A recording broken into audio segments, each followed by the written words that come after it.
ntchito chifukwa cha umphawi ndi dziko lokoma loyenda mkaka ndi uchi tidzakhala ndi Mbuye ku nthawi zonse.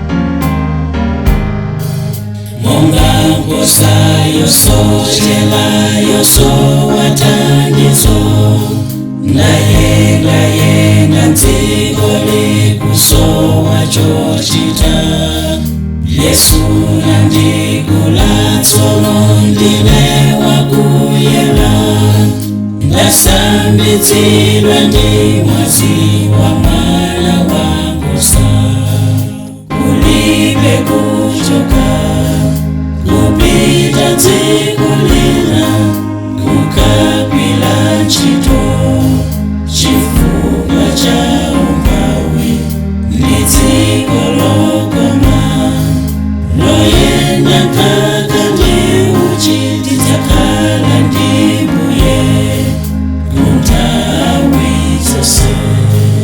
Kulibe kuchoka kupita dziko lina kukagwira ntchito chifukwa cha umphawi ndi dziko lokoma loyenda mkaka ndi uchi tidzakhala ndi Mbuye ku nthawi zonse.